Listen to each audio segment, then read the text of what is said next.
Hot 91. Thanks for joining us. On the line, we now have our guest expert, Darrell Bennett, professional and personal development. He is a leader in the personal and professional development field, an international public speaker. He's a former attorney and a graduate of Harvard Law School and Morehouse College. Darrell, thank you for being on our show today.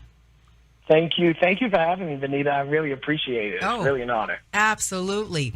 Now, this is a topic that I know is sensitive, especially in our community, but I find it so important to talk about the effects on children and family when a parent or a person is incarcerated. And before I really started preparing for the show, I really hadn't thought about all the ramifications of how it could affect the families economically, socially, spiritually. There's so many ways that a child or families are affected. So you have a very interesting story. Tell us, Darrell, your story, please. Oh, yeah, absolutely. And like I said, thank you, Benita, for having me on. I really appreciate it. I grew up in Baltimore City, so not too far from Norfolk State, actually, a little bit further north. And I was there until I was about 13 years old. I moved to Newport News, Virginia, when I was 13. My mother's husband was starting a ministry there. Mm-hmm. So we moved there. I went to high school, at Warwick High School. And I was always raised, which the best thing a mother can do for their child is, or any parent, is raise them with an understanding that they are children of God. Mm-hmm. And my mother did that at an early age. You know, my mother, I can remember at the earliest ages, my mother not just introduced me to church because, that has its place, but introducing me to the Lord, that, you're not your own, that you're called, that you've been ransomed, that there's something bigger and better for you, as there is for every one of us who walk this earth. And so my mother has been a guiding light in my life, and I am extremely grateful to her. I was blessed to be able to get a full scholarship to Morehouse College, so thank God for all of those people who give to HBCUs, because I'm a direct product of that. I would not have been able to have the level of education that I've had, were it not for the generosity of people who I still haven't met, Benita, to this day. I mean, who it was that the many donors they gave to Morehouse, I still don't know. And so I went there to college and studied history and graduated in 2007 as valedictorian. And my valedictory speech is on YouTube. It's been viewed several thousand times, with about 50,000 times or so, which is a blessing, because that was the launch even of my public speaking career. Right. I wrote my first book at 18 called Daring to Be Different. That was when I was still in college, of course. And right after I graduated from college, I went to Harvard Law School that same fall, and I graduated from there as class marshal, the highest elected position, in 2010. From that point, I moved to New York, and I had never lived here before. I still live here now, but I knew that this was a place where people come and learn their craft, and people say if you can make it here, you can make it anywhere. Absolutely. I'm not sure it is, but I bought into it, so I came. And I was blessed to just teaching at a university here, actually a couple universities, and speaking and continuing to write books. And in 2003, I found myself, 2013, 3 years after I graduated from law school, I found myself in the crosshairs of the legal system. And I talk about this much more in depth in my newest book, Comeback Swinging. I talk about the fact that I went to federal prison and was given a 7-year sentence and a release date of 2021, which anybody can do math knows that that's 3 years from now. By the grace of God, there was an appeal that happened. Less than 1% of sentences are overturned on appeal. Not my conviction, but the sentence was lowered, was overturned, and I was released within 3 years, about 3 years afterwards, which was a blessing. And when I was released, I came back to New York, and then the question became, now what? Now what? when you say that, Benita, and I talk about this in Comeback Swinging, that there is a distinction between being released and being freed. The children of Israel, were released when they were brought from under the hand of Pharaoh. It wasn't that they didn't leave Egypt. The problem was Egypt hadn't left them. So many of them died in the wilderness and never received the promise, not because they were not released, but because they were not freed. And I talk about that in Comeback Swinging, that from my personal story, how traumatic, I'll just use the word, Benita, how traumatic it is to be caught into a system that is meant to destroy and dehumanize. I mean, that's what it's meant to do. And to come out and, the story isn't happily ever after for me, as it is not for millions of others who end up caught in the system, whether or not they did wrong things as I did, or they were wrongfully incarcerated, let's say, as the Central Park Five, or as now they're called the Exonerated Five, because you're still caught into the cycle. And so what happens is, even you take them, for instance, unfortunately, their history and even their present is still colored by the criminal penal system, though. Yeah. Darrell, let me the number pause to for a call. second.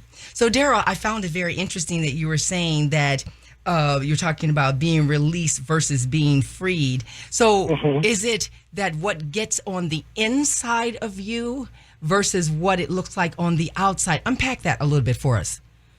Absolutely. I'll start by saying this. I mean, and I love your question about, call us if you've been affected by the penal system. And of course that there are people who say, well, I really haven't been affected. I might know an uncle or a cousin or, some wayward person in my family who's been caught up, but I don't, I'm not personally affected. But this goes to the distinction of being freed and being, in bondage. There are whole communities that are destroyed, whether or not you have a father, a baby father, or, a brother or a son who's caught up in this. There are two types of people who are affected. I don't want to use the word victim because they're stigmatized. Two types of people who are affected. You have what you call the primary people that are affected. Those are people who are the direct, let's say, relatives or in the household of someone who has dealt with some level of the penal system, whether they've been arrested, incarcerated, probation, or some sort of collateral consequence. Those are the primary people who are affected. Those are the children who now the bread earner is gone. That is the mother who now she has to find a way to feed her children. Those are the primary people. Those are the people who know they're affected. Society knows they're affected. So it's not hard for them to recall something and maybe call into this show. And remember, there are 3 million people right now that are incarcerated, so that's millions of people who are connected to them who are primarily affected. But then we have the larger sphere of people who we call the secondary folks that are affected. Those are communities, because you live in communities that there are high levels of the policing. I'm probably making up that word, but go with me here. Yes. Over-criminalization, because there are a dearth of opportunities, a lack of opportunities, and such a level of penalization in your communities, you're affected. You may have gone to college. Right. You may have graduated. You may never have been arrested. Like I have people say, well, I've never been arrested. I'm not affected. You're misguided and mistaken, because you're still affected. You're still affected. Whether or not you have been directly. Wow. That's amazing. Darrell, we got a couple of callers on the line. I want to jump. So, Darrell, we're hearing how it is. You're talking about the secondary, the primary, those who are affected, and the secondaries. And we heard that from Amanda, who said her father was incarcerated because of domestic violence. And our other caller saying how she had to explain to young children, saying time out and so forth. And even it validated it even more. Our last caller, Sylvia, who said it was her sister's husband, and yet it affected her because she constantly wanted to be a support for her sister and asked, how are you doing? How are you doing? Speak to those. Yes. Yes, and I heard them, and Amanda, Wendy, and Sylvia, and the first thing that I want to say is, and if I can go a little bit deeper, Benita, that this is so hard to just speak about and to to really ascertain, because it is something that is destroying communities, but specifically it is trapping women and destroying men. Wow. Now, I want to speak really quickly about that distinction. Okay. Mm-hmm. It is destroying men because while we know that there, of course, are women, and that is on the rise of women who are, particularly black women, it's a 900% increase in that in this administration of women who are being incarcerated and imprisoned and convicted. What it is doing is it is targeted toward men. It is destroying the men and then leaving the women to pick up the pieces, to raise the sons, to raise the grandsons. So this is amazing that we've had 3 callers already. All of them are women, right? Right.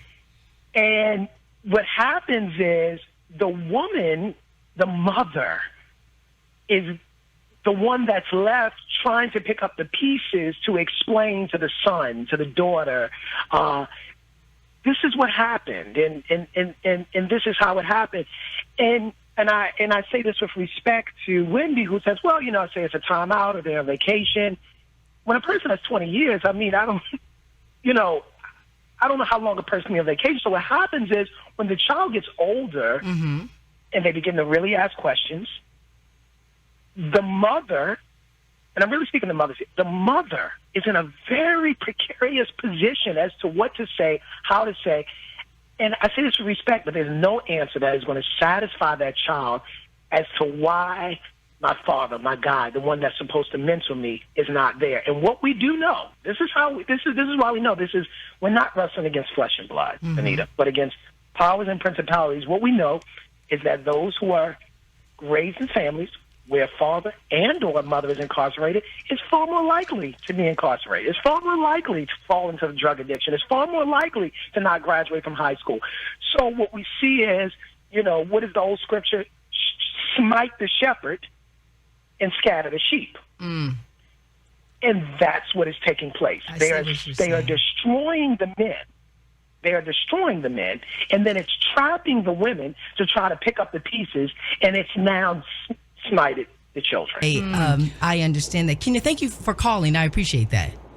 No problem. Have a good day. Thank you. Darrell, she's saying that she didn't know her father found out from a newspaper article that her father was in prison for murder. What do you say? Wow. And that was Kenya. I mean, that her story is the story of so many other people. And what I would say is that just goes to show it's heartbreaking. I mean, it's heartbreaking, and to know that it has lifelong ramifications. So even when, and she alluded to this, even when, she might be past it now, having children, and her son is asking her, what she just said, about where's grandpa? Right. It brings up a whole host of feelings. It's devastating because what it does is, it silences the male voice, mass incarceration. It silences the male voice. And what it does is it leads to, people not knowing. That's the hardest thing. So it's heartbreaking. I mean, it's heartbreaking, but our story is not unique. And if I could say this, Benita, when we talk about this, it is interesting again that even that the women are calling, and we appreciate that, and that are sharing their feelings. You have to know that it is not just women that are dealing with fathers who are incarcerated. So what happens to the men? Right. Not that they're all incarcerated, no, because most of them are not. It's that as men tend to suffer in silence. It is, men are socialized to not feel like they can be vulnerable, to not feel like they can come on the air and say, this is what I'm struggling with. So what we do is we kind of fall into our cave to process it. And some of us never come back out. And some never come back out. We're going to take a quick break right here. 757-823-9110. It's Hampton Roads Voices on Hot 91. Welcome back, everybody. 757-823-9110 is the number to call. Today, we're talking about supporting children and family when that parent is incarcerated. Do you have experience with that? Where did you tell your children that parent was? How did it affect not just your children, but you and the broader community? Because it affects a lot more than just one person. So give us a call, 757-823-9110. We still have on the line with us Darrell Bennett. He is a leader in the professional and personal development field, international speaker, former attorney and graduate of Harvard Law School and Morehouse College. Darrell, right before the break, you were talking about how mass incarceration silences the male voice and how so many times men are taught to suffer in silence. How does one break that cycle? Is that possible at all? Well, it's absolutely possible because men at an early age are taught, suck it up, man up, big boys don't cry. And so what happens is people, men tend to hold it in.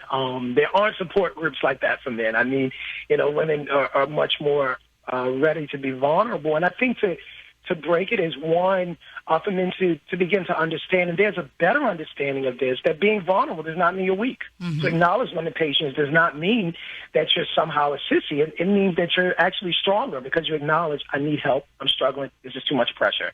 Mm. And I think getting around, the everything that God created in the beginning everything was good. The plants were good. The animals were good. The trees were good. But then when he gets to man, and he says it was very good, but he says it's not good for man to be alone. Mm-hmm. And what we need is that men stop trying to fight the thing alone and to come together in community, and that's where the strength is.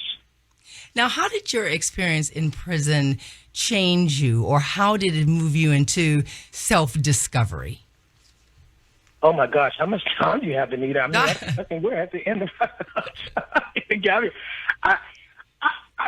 the quickest answer I can give you is that it changed me in every way that it can change a man. Because, I had time to sit out the game, I had time to sit out, to really think, to really come to know who I am in a different way. It gave me time to see how precarious life is, how quickly things can change, and it gave me a sense more than anything that life is bigger than the outward things that we tend to give credit to, that there's a deeper core that we have to focus on. Absolutely. Oh, absolutely. So we've had so many women callers today, but for that man, and I know we don't have a lot of time left, what would you encourage? How could you encourage? How would you speak to that man who perhaps is incarcerated or one who is now transitioning out of that?